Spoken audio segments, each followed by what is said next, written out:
اعوذ باللہ من الشیطان الرجیم بسم اللہ الرحمن الرحیم الذین استجابوا، وہ لوگ جنہوں نے حکم مانا للہ والرسول، اللہ کا اور رسول کا، من بعد ما اصابہم القرح، بعد اس کے کہ ان کو پہنچا زخم پہنچنے کے بعد، تکلیف پہنچنے کے بعد انہوں نے پھر بھی اللہ اور اس کے رسول کے حکم کو مانا۔ للذین احسنوا منہم، ان لوگوں کے لیے جنہوں نے ان میں سے نیکی کی، واتقوا، اور ڈراتے رہے، تقوی اختیار کیا، اجر عظیم، بہت بڑا اجر ہے۔ اور الذین، وہ لوگ کہ قال لهم الناس، کہ ان کے لیے کہا لوگوں نے یعنی کافروں نے کہ ان الناس قد جمعوا لکم، کہ بے شک لوگوں نے یعنی مکہ والوں نے تحقیق جمع کیا ہے تمہارے لیے ایک بہت بڑا لشکر، فخشوہم، پس تم ان سے ڈر جاؤ۔ اللہ تعالیٰ کہتے ہیں فزادہم ایمانا، پس زیادہ ہو گیا ان صحابہ کے لیے ایمان، اس واقعے سے بجائے اس کے کہ وہ ڈر جاتے ان کا ایمان مزید بڑھ گیا۔ وقالو، اور انہوں نے ایک جملہ کہا، حسبنا اللہ ونعم الوکیل، ہمارا رب ہمارے لیے کافی ہے اور وہ بہترین وکیل ہے، کارساز ہے، کام بنانے والا ہے۔ فانقلبوا بنعمت من اللہ وفضل، پس وہ صحابہ، وہ مسلمان لوٹے اللہ تعالیٰ کی طرف سے انعامات کے ساتھ، نعمت کے ساتھ، وفضل، اور فضل کے ساتھ۔ لم یمسسہم سوء، اس حال میں کہ نہیں پہنچی ان کو برائی، کوئی تکلیف نہیں پہنچی، بغیر تکلیف کے ہی اللہ کی نعمت اور فضل سے وہ واپس لوٹے۔ واتبعوا رضوان اللہ، اور انہوں نے اتباع کی، پیروی کی، اللہ تعالیٰ کی رضا کی، اللہ کی خوشنودی کی۔ واللہ ذو فضل عظیم، اور اللہ تعالیٰ بڑے ہی فضل والے۔ انما ذالکم الشیطان، بے شک یہ بات کہ یہ جو شیطان ہے، یخوف اولیاءہ، یہ ڈراتا ہے اپنے دوستوں کو، اپنے گروہ کو۔ فلا تخافوہم، پس اے مسلمانوں، اے میرے نبی کے صحابہ، تم ان سے نہ ڈرو، وخافونی، مجھ سے تم ڈرو، ان کنتم مؤمنین، اگر تم ایمان والے۔ سورہ آل عمران کی آیت نمبر 172، 173 اور 174 اور 175، یہ 4 آیتیں آج کے درس میں تلاوت ہوئی ہیں، آپ نے ترجمہ سنا۔ سب سے پہلے ربط آیات ہے، ان آیتوں کا پچھلے مضمون کے ساتھ، پچھلی آیات کے ساتھ تعلق کیا ہے۔ یہ آیات بھی غزوہ احد کے ضمن میں آتی ہیں۔ سابقہ درس میں، پچھلے درس میں اللہ تعالیٰ نے شہداء کی فضیلت بیان فرمائی، شہید کیا ہے اور اس کی فضیلت کیا ہے، اور ساتھ ہی اللہ تعالیٰ نے پچھلے درس میں ان منافقین کی مذمت بیان کی جو کہتے تھے کہ اگر مسلمان ہمارے پاس ہوتے، ہماری بات مانتے تو لڑائی کے لیے باہر نہ نکلتے تو نہ مارے جاتے۔ اللہ نے ان منافقین کی مذمت بھی بیان فرمائی، اور اللہ تعالیٰ نے شہداء کو مردہ کہنے سے منع فرما دیا،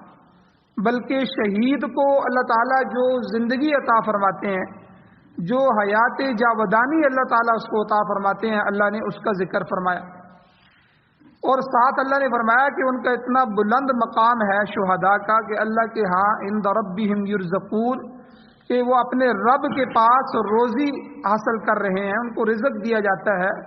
ان کو اللہ کی نعمتوں میں رکھا جاتا ہے۔ اور پھر جو ان کا مقام قرب تھا، اللہ کے قریب جتنے ہوتے ہیں، اور مقام صدق تھا جس پر وہ فائز ہیں، اللہ تعالیٰ نے پچھلی آیات میں ان کو بیان فرمایا۔ اور ایک اور چیز اللہ نے بیان فرمائی کہ شہداء کے جو پسماندگان ہیں، پیچھے بیٹے، بیٹیاں، والدین یا عزیز و اقارب، تو جو پسماندگان ہیں ان کے لیے بھی اللہ ان کو بشارت دیتے ہیں کہ دیکھو اگر وہ لوگ بھی اسی طرح صراط مستقیم پر گامزن رہیں گے، اسی پر چلتے رہیں گے تو شہداء کے ساتھ آ ملیں گے، اللہ انہیں تمہارے ساتھ اکٹھا کرے گا۔ تو اللہ تعالیٰ نے یہ ساری چیزیں، اور اس کے علاوہ ایک اور چیز اللہ نے کہا کہ ایمان والوں کے اجر کو اللہ کسی صورت میں بھی ضائع نہیں کرتا۔ جو مومن ہے اللہ کے لیے اگر کوئی کام بھی کرتا ہے، کوئی نیکی بھی کرتا ہے، اللہ کی رضا کے لیے کرتا ہے تو اللہ کسی ایمان والے کا اجر ضائع نہیں کرتا۔ اور یہ بات بھی کسی گزشتہ درس میں بیان ہو چکی ہے، پیچھے جو درس گزرے ہیں، کہ غزوہ احد میں مشرکین کے جو سالار لشکر تھے، جو سردار تھے، ابو سفیان رضی اللہ تعالیٰ عنہ، جو اس وقت تک مسلمان نہیں ہوئے تھے، اور بڑے بڑے ائمہ کفر، ان کے بڑے بڑے سردار، وہ تو جنگ بدر میں ہی مارے گئے تھے، اور اب قیادت جو ہے وہ ابو سفیان کے پاس تھی۔ اگرچہ مسلمانوں کو ابتدائی طور پر فتح حاصل ہوئی، مگر بعض صحابہ کی ایک اجتہادی غلطی اور لغزش کی وجہ سے یہ جو فتح تھی یہ شکست میں تبدیل ہو گئی، اور مسلمانوں کو بڑا نقصان اٹھانا پڑا۔ مگر اللہ تعالیٰ نے پھر مسلمانوں کی حوصلہ افزائی کی، اور کافروں کے دلوں میں اللہ نے رعب ڈال دیا، اور وہ فتح حاصل کرنے کے باوجود پسپا ہونے پر مجبور ہو گئے۔ تاہم یہ جو ابو سفیان تھے، انہوں نے جب وہ لوٹ گئے اپنے مکہ کی طرف، لوٹتے وقت اس نے ایک اعلان کیا کہ مسلمانوں، اگلے سال پھر بدر میں ہم اکٹھے ہوں گے، اور بدر میں تم سے مقابلہ کیا جائے گا، اور ایک معرکہ برپا ہوگا، اور اس میں پتہ چل جائے گا۔ گویا کہ لوٹتے لوٹتے اہل اسلام کو چیلنج کیا گیا کہ اگلے سال بدر کے مقام پر پھر مقابلے کے لیے تیار ہو جاؤ، اور تیار ہو کے آ جاؤ۔ اب ان آیتوں کا شان نزول کیا ہے؟ یہ جو آیتیں آج کے درس میں ہیں، یہ دو مختلف واقعات ہیں، تو ان دو مختلف واقعات کی وجہ سے ان کے دو شان نزول ہیں۔ شان نزول کہتے ہیں کہ ان آیتوں کو نازل کرنے کے پیچھے واقعہ کیا ہے، کیا واقعات ہوئے تھے کہ جن کی وجہ سے اللہ نے یہ آیات نازل فرمائی ہیں۔ تو پس منظر اس کو کہہ لیں کہ اس کے پیچھے پس منظر کیا ہے۔ تو چونکہ یہ دو واقعات ہیں تو دو شان نزول بھی ہیں، دو پس منظر بھی ہیں۔ پہلی آیت میں اللہ تعالیٰ نے ان سچے لوگوں کا ذکر کیا، ان صادقین کا ذکر کیا، ان صحابہ کا ذکر کیا جنہوں نے تکلیف کے باوجود اللہ اور اس کے رسول کی آواز پر لبیک کہا، حاضر ہو گئے۔ اللہ تعالیٰ نے ان کی تعریف بیان کی ہے۔ اب مفسرین کرام اس آیت کا پس منظر غزوہ احد ہی بیان کرتے ہیں۔ اس کا پس منظر یہ ہے کہ مشرکین، ابو سفیان اور ان کا لشکر، جب انہوں نے اہل اسلام کو دوبارہ حملہ کیا، ان پر کاری ضرب لگائی، اور بہت سے مسلمان شہید ہوئے اور حضور زخمی ہو گئے، بہت سا نقصان ہو گیا۔ اب یہ جب واپس جانے لگے تو آگے نکل گئے، آگے جا کے ابو سفیان کو دل میں خیال آیا کہ کتنی بڑی غلطی ہو گئی ہے مجھ سے کہ میں نے مسلمانوں پر حملہ کیا، ان کے بہت سے لوگ شہید بھی ہو گئے اور بہت سے زخمی پڑے ہوئے ہیں، قیادت بھی زخمی ہو گئی ہے، حضور بھی زخمی ہو گئے ہیں، اور مسلمانوں پر ہم نے غلبہ حاصل کر لیا،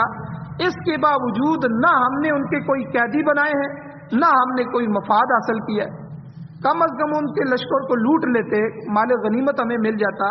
یا ہم ان میں سے قیدی بنا کے لے آتے، وہ ہمارے سامنے پڑے ہوئے تھے۔ تو یہ خیال ابو سفیان کو آیا کہ مسلمان مٹھی بھر ہیں،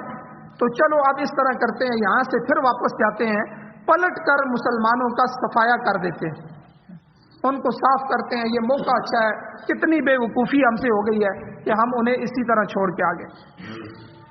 اب اہل مکہ کے اس برے ارادے اور برے سوچ کی خبر حضور علیہ الصلوۃ والسلام کو پہنچ گئی، کسی نے پہنچائی یا اللہ تعالیٰ نے بذریعہ وحی پہنچا دی کہ کافر تو اس طرح کا ارادہ کر رہے ہیں۔ تو آپ علیہ الصلوۃ والسلام نے بچے کچھ جو صحابہ تھے، زخموں سے چور چور جو صحابہ تھے، ان کو جمع فرمایا، اور یہ جو خبر تھی اس کی اطلاع حضور نے فرمائی، اس خبر سے ان کو مطلع فرمایا، اور اس کے ساتھ ہی حضور نے ان سے مشورہ دیا کہ دیکھو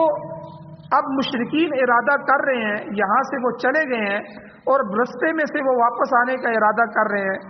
اب وہ ہم پر پلٹ کر حملہ کریں، اس سے پہلے کہ وہ آئیں ہم آگے بڑھ کے ان کا تعاقب کرتے ہیں، ان کے پیچھے جاتے ہیں، اور ان کے جو ناپاک ارادے ہیں ہم ان کو خاک میں ملا دیتے ہیں۔ اب دیکھیں کیسی حالت ہوگی کہ صحابہ اکرام سخت تنگی میں، سخت تکلیف میں، سخت زخموں میں چور چور تھے، تھکے تھے، اور چونکہ اپنی پہلی جنگ کی اس میں تھک گئے، اور اس کے بعد پھر دوبارہ ان کا جو حملہ ہوا اس حملے میں تو بالکل چور چور ہو گئے، زخموں سے بھر گئے، اور جو ہے تھکے ماندے تھے، زخم خوردہ تھے۔ اب اس حالت میں حضور پھر فرما رہے ہیں کہ چلو مشرکین مکہ کا تعاقب کرتے ہیں، پیچھے ان کے جاتے ہیں۔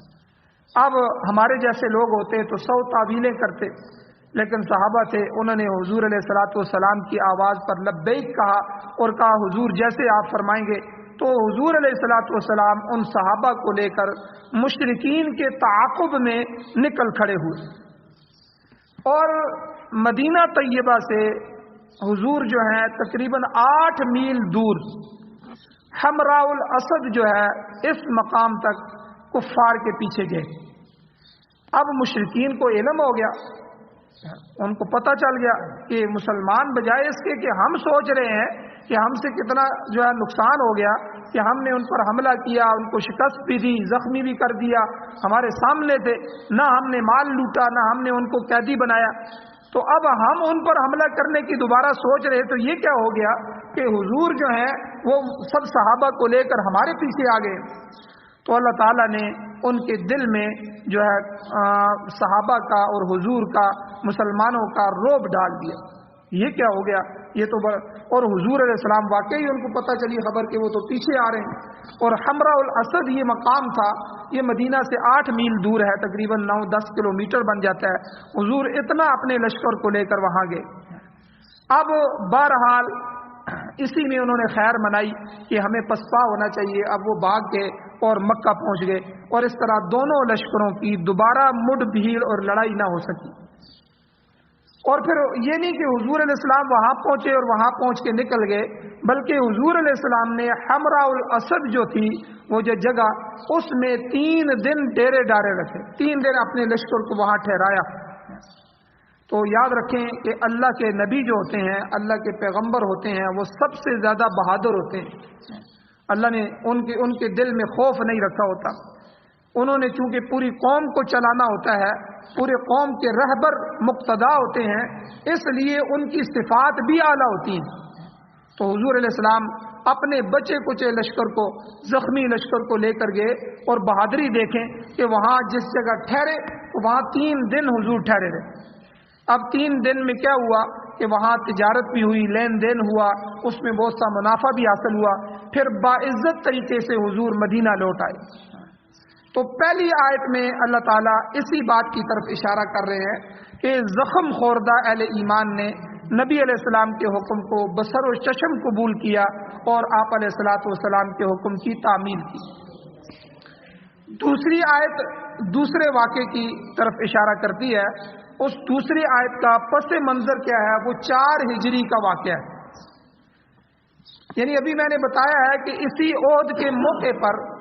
ابو سفیان جو تھے انہوں نے مسلمانوں کو چیلنج کیا تھا کہ آئندہ سال پھر ہمارا اور تمہارا مقابلہ ہوگا اور بدر میں جمع ہوں گے، بدر کے مقام پر جو ہے ہم دوبارہ جمع ہوں گے۔ اور پھر تاریخ میں آتا ہے کہ اسی پلان کے تحت ابو سفیان جو تھے انہوں نے 2000 کا لشکر، جس میں 50 کے قریب گھوڑ سوار بھی تھے، وہ پورا 2000 کا بڑا لشکر لے کر وہ مکے سے نکلا۔ اور مسلمانوں کا جو رعب تھا تو اللہ تعالیٰ نے پہلے ہی ان کے دلوں میں ڈال دیا تھا۔ جب یہ لشکر روحا کے مقام پر، مقام روحا پر پہنچا تو انہوں نے مسلمانوں کو بددل کرنے کے لیے ایک اور منصوبہ بنایا۔ وہ منصوبہ یہ تھا کہ کسی طرح مدینہ میں یہ خبر بڑھا چڑھا کر پہنچائی جائے کہ اہل مکہ جو ہیں وہ تمہارے خلاف بہت بڑا لشکر لے کے آ رہے ہیں، ان کے پاس ساز و سامان بھی بہت ہے اور وہ مقابلے کے لیے آ رہے ہیں۔ یہ خبر، یہ پروپیگنڈا کیا جائے اور جو ہے مدینہ میں ہم کے جانے سے پہلے یہ خبر پہنچائی جائے۔ اب کفار کا خیال یہ تھا کہ اس قسم کے پروپیگنڈے سے مسلمانوں کے دلوں میں رعب آ جائے گا، وہ مرعوب ہو کر خود ہی ہتھیار ڈال دیں گے اور مقابلے کی جرت نہیں کریں گے۔ چنانچہ اس مقام پر انہوں نے دو ہتھیار استعمال کرنے چاہے۔ ایک مشرکین جو تھے انہوں نے معبد خزائی نام کا ایک شخص ان کو ملا جو مدینے کی طرف جا رہا تھا۔ لوگ سفر کرتے تھے جس طرح آج کوئی ادھر جا رہا ہے، کوئی رستے میں ملاقات بھی ہو جاتی ہے، تو اس کی ملاقات لشکر سے ہوئی، معبد خزائی کی، تو انہوں نے پروپیگنڈے کا جو یہ کام تھا اس سے لینا چاہا۔ وہ شخص اگرچہ ابھی تک مسلمان نہیں ہوا تھا، ایمان نہیں لایا تھا، لیکن دل سے وہ حضور کا طرفدار تھا۔ تو چونکہ پورا علاقہ اب تقسیم ہو رہا تھا، جو کافر تھے وہ بھی حضور کو دیکھ رہے تھے، بہت سے ابھی تک مسلمان نہیں ہوئے تھے لیکن اسلام ان کے دل میں گھر کر رہا تھا، تو انہی میں سے یہ آدمی بھی تھا۔ اس شخص نے مشرکین کو بتایا کہ دیکھو، تم مسلمانوں کے بارے میں پروپیگنڈا کرنا چاہتے ہو، تم نے ان کی طاقت اور ان کا جذبہ ایمانی نہیں دیکھا، اس سے واقف نہیں ہو، ان کے دل میں اللہ نے ایمان کا اسپرٹ بھر دیا ہے، تم کہاں ان کا مقابلہ کر سکتے ہو؟ لہذا بہتر یہی ہے کہ اتنی بڑی بڑی باتیں نہ چھوڑو، یہاں سے واپس چلے جاؤ، ورنہ تمہیں سخت نقصان اٹھانا پڑے گا۔ اب اس آدمی نے کفار کے دل میں مسلمانوں کا مزید رعب ڈال دیا، پہلے ہی رعب سے بھرے ہوئے تھے، اسی لیے تو یہ پروپیگنڈا کرنا چاہتے تھے۔ اب اس آدمی نے آگے سے جو باتیں کی، باتیں کر کے اس نے مزید رعب ڈال دیا، اور جس بھی مقصد کے لیے وہ آئے تھے اس سے دستبردار ہونے کے لیے بھی اب وہ تیار نہیں تھے، اب واپس بھی نہیں جا سکتے تھے۔ چنانچہ انہوں نے یہ پروپیگنڈا جو تھا ان کا مطلوبہ پروپیگنڈا، اس کے لیے دوسرے لوگوں کی خدمات حاصل کی۔ اب ایک قبیلہ تھا، قبیلہ عبد القیس، اس کا ایک قافلہ مدینے کی طرف روانہ ہوا تھا۔ یہ آدمی چلا گیا معبد خزائی، اب پیچھے سے وہ قافلہ آ گیا قبیلہ عبد القیس کا۔ اس کے قائدین جو تھے، اس قبیلے کے جو سردار تھے، یہ اب ان کے پاس پہنچے، ان کو کچھ لالچ دیا، کچھ منت سماجت کی، اور انہیں اپنے حق میں پروپیگنڈا کرنے پر آمادہ کر دیا۔ چنانچہ یہ قافلہ جب مدینہ پہنچا، اور مدینہ پہنچ کے مدینہ کے اندر لوگوں کو کہا کہ دیکھو، وہ تو ابو سفیان جو ہیں وہ تو بہت بڑا لشکر اٹھا کے لے کر بیٹھے ہوئے ہیں، اور بڑھا چڑھا کر کفار کے لشکر کو صحابہ کے سامنے پیش کیا، اور کہا جی وہ تو اتنے زیادہ لوگ ہیں، اور ایک بڑے ہوئے میدان ہیں، اور پہاڑ ہی پہاڑ بھرے ہوئے ہیں، لشکر ہی لشکر ہے، اور وہ تو تمہیں کچل دے گے، اور ان کے پاس تو ساز و سامان بھی بہت سارا ہے، ہم ادھر سے ہی آ رہے ہیں رستے سے۔ اب اللہ تعالیٰ نے دوسری آیت میں اس کو بیان فرمایا کہ اب کیا انہوں نے پروپیگنڈا تھا، لیکن صحابہ پر اس کا کیا اثر ہوا، کہ صحابہ پر اس کا الٹا اثر ہوا کہ مزید وہ جذبہ شہادت سے سرشار ہو کر ان کی قوت ایمانی میں اور اضافہ ہو گیا، تو ان کا ایمان اور بڑھ گیا۔ تو آج کی دوسری آیت کریمہ میں اللہ تعالیٰ نے اسی کی طرف اشارہ کیا۔ اب ایک بات اور ہے کہ جو پروپیگنڈا ہوتا ہے، یہ کسی جگہ بھی پروپیگنڈا یہ بطور مؤثر ہتھیار کے استعمال کیا جاتا رہا، چاہے معاملہ مذہبی ہو یا سیاسی معاملہ ہو، معاشی ہو یا معاشرت ہو۔ اب ملک کا ہمارا معاشی حالت دیکھیں، ہمارا ملک گر رہا ہے اور گر رہا ہے، لیکن حکمران پروپیگنڈا کرتے ہیں، عوام کو متاثر کرتے ہیں، عوام کو نہیں پتہ لگنے دیتے، روزانہ کہتے ہیں جی یہ پلان ہو رہے ہیں، یہ پلان ہو رہے ہیں، اب عوام مطمئن ہو جاتی ہے، اس کو پروپیگنڈا کہتے ہیں۔ تو معاشی طور پر ہو یا معاشرتی طور پر ہو یا مذہبی ہو یا سیاسی معاملہ ہو، ہر صورت میں پروپیگنڈے کو کافی اہمیت حاصل ہے۔ سچ کو جھوٹ اور جھوٹ کو سچ بنانے میں پروپیگنڈے کا اہم کردار ادا ہوتا ہے۔ خاص طور پر جنگ کے دوران اپنی قوم کی حوصلہ افزائی کرنی اور دشمن کی اعصاب شکنی کے لیے پروپیگنڈا یہ بہترین ہتھیار مؤثر ثابت ہوتا ہے۔ اس زمانے میں، ہمارے اس زمانے میں پروپیگنڈے کی ابتدا تو انگریزوں نے کی تھی۔ ان کا اصول کیا تھا؟ انگریزوں کا اصول یہ تھا کہ اگر آپ نے کتے کو بھی مارنا ہے، آپ کا مقصد جو ہے کسی کتے کو بھی مارنا ہو، تو پہلے سخت پروپیگنڈا کرو۔ کسی کو مارنا ہو، کتے کو بھی مارنا ہو، کہو جی یہ تو کتا ہلکا ہو گیا ہے، یہ تو بولا ہو گیا ہے، یہ تو لوگوں کو کاٹتا ہے، یہ تو نقصان دیتا ہے، پھر فوراً اس کو گولی مار دو۔ اب کیا ہوگا؟ تم نے جو پروپیگنڈا کیا ہوگا، لوگ کہیں گے کہ انہوں نے ٹھیک کیا، یہ تو انہوں نے نیکی کا کام کیا ہے، حالانکہ وہ کتا کسی کا تھا اور کتا قیمتی تھا، وہ مارنے کے قابل نہیں تھا، لیکن انہوں نے اس کو مارنا تھا، اپنا مقصد پورا کرنا تھا، پہلے پروپیگنڈا کر دیا۔ تو آج کل بھی یہ جو ہتھیار ہے، زیادہ تر جو اشتراکی ممالک ہیں، خصوصاً روس ہے، فرانس ہے اور انگریز ہیں، وہاں آج بھی یہ پروپیگنڈے ہوتے ہیں۔ تو اس پروپیگنڈے کی ابتدا جو ہے غریب کی حمایت سے شروع ہوتی ہے۔ لوگوں کے ذہنوں کو سرمایہ داری کے خلاف تیار کیا جاتا ہے۔ جب لوگوں کے دلوں میں اشتراکیت کے لیے نرم گوشہ پیدا ہو جاتا ہے، پھر وہ کسی ہمسائے ممالک پر حملہ کر دیتے ہیں۔ یہ اچانک کسی ملک پر حملہ نہیں کیا جاتا، اس سے پہلے پروپیگنڈا کیا جاتا ہے، ایک فضا۔ اب دیکھیں عراق پر جب امریکہ نے حملہ کیا تو عراق پر حملہ کرنے سے پہلے پوری دنیا میں یہ خبریں جاری کی گئی کئی دن تک، دیکھو جی یہ ایٹمی ہتھیار بنا رہے ہیں، ایٹمی ہتھیار بنا رہے ہیں، اور یہ ایٹم جو ہے اگر ان کے پاس آ گئے پھر کوئی دنیا کا ملک نہیں بچے گا۔ اب ساری دنیا کہنے لگی واقعی یار یہ تو ظالم لوگ ہیں، یہ تو کسی کھاتے میں بھی نہیں آ رہے، اور نہ یہ اقوام متحدہ کے ماتحت آ رہے ہیں یا کسی کے ماتحت آ رہے ہیں، یہ تو دنیا کو تتر بتر کر دیں گے۔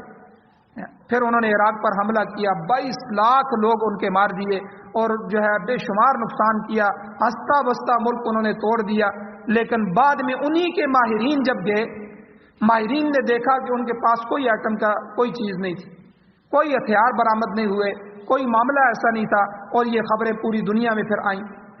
اب دیکھیں پورے ملک کو تباہ کرنے کے لیے پہلے کیا پروپیگنڈا کیا گیا۔ ظاہر بات ہے کہ جب ہم حملہ کریں گے کوئی جواز تو پیش ہونا چاہیے۔ افغانستان پہ حملہ کرنے کے لیے انہوں نے اپنے ہی ٹاور گرائے،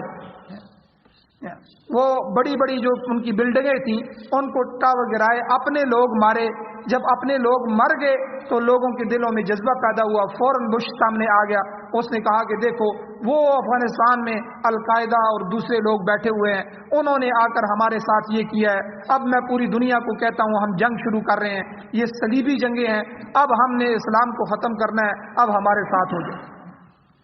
تو یہ جو پروپیگنڈا ہے یہ ان ملکوں میں ابھی بھی ہوتا ہے اور ہر جگہ ہوتا ہے۔ تو یہ ایک دوسرے کے اپنے مقاصد کے حق میں پروپیگنڈا کیا جاتا ہے۔ تو بہرحال کفار مکہ نے بھی ان آیات میں یہ آتا ہے اسی ہتھیار کو آزمانا چاہا کہ ہم لشکر لے کے آ گئے ہیں، دل میں سے تو وہ ڈرے ہوئے تھے، رعب اللہ نے مسلمانوں کا حضور کا ڈالا ہوا تھا۔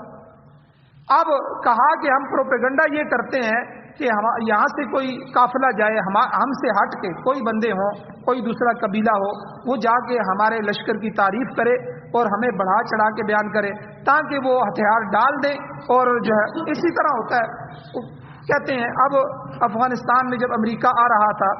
تو پاکستان میں ہتھیار ڈال دیے، انہوں نے کہا جی ہم آپ کو اڈے بھی دیں گے، نقشے بھی دیں گے، سب کچھ کریں گے، ہمیں کچھ نہیں کہنا۔ تو جو کچھ ہم نے افغانوں کے ساتھ کیا ہے وہ ایک سیاہ تاریخ ہے کہ ہم نے اتحادی افواج کو ساتھ دے کے ان کے جو ہے اپنے ملک میں ٹھہرا کے اپنے ہوائی اڈے ان کے حوالے کر کے 60,000 سے زیادہ پروازیں ان پر حملہ کرنے کے لیے ہمارے ملک کے ہمارے ہوائی اڈوں سے اڑ کے گئی۔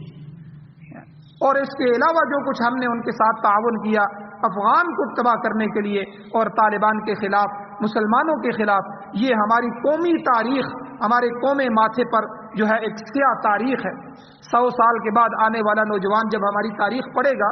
کہ پوری دنیا سے کفر، یہود اور نصارہ یہاں کے ایمان والوں کو، مجاہدین کو ختم کرنے کے لیے آئے تھے، تو پاکستان ان کا فرنٹ لائن کا اتحادی تھا۔ آپ اندازہ لگائیں، آج کی نسل تو چلو دیکھ رہی ہے، بھول جائے گی، لیکن آنے والی تاریخ جب ہماری نسلیں پڑھیں گی تو ہمارے منہ پر تھوکیں گے کہ یہ تمہارا کون سا کردار تھا، تم نے کیا کردار ادا کیا۔ ایک مسلمان کو پناہ دینے کی بجائے، اس کو بچانے کی بجائے تم نے اپنے اڈے دیے، اپنا گھر دشمن کو دیا کہ یہاں سے کھڑے ہو کے تم اس کو مارو، اپنے پڑوسی کو اپنے گھر کی چھت سے مروایا، اپنے سین سے مروایا ان کو۔ تو بہرحال یہ وہ تاریخ ہے۔ تو اب پروپیگنڈا کیا، امریکہ نے پہلے ہی سے ہمیں ڈرایا، کئی ممالک کو ڈرایا، ہمارے پاس بحری بیڑے ہیں، اور بحری بیڑے لے کے وہ سمندروں میں آ گئے، اتنے بڑے بڑے بحری بیڑے تھے کہ دنیا خوف کے اندر مبتلا ہو گئی۔ اب انہوں نے اتنا پروپیگنڈا کیا کہ ہمارے پاکستان سے مشرف کا زمانہ تھا،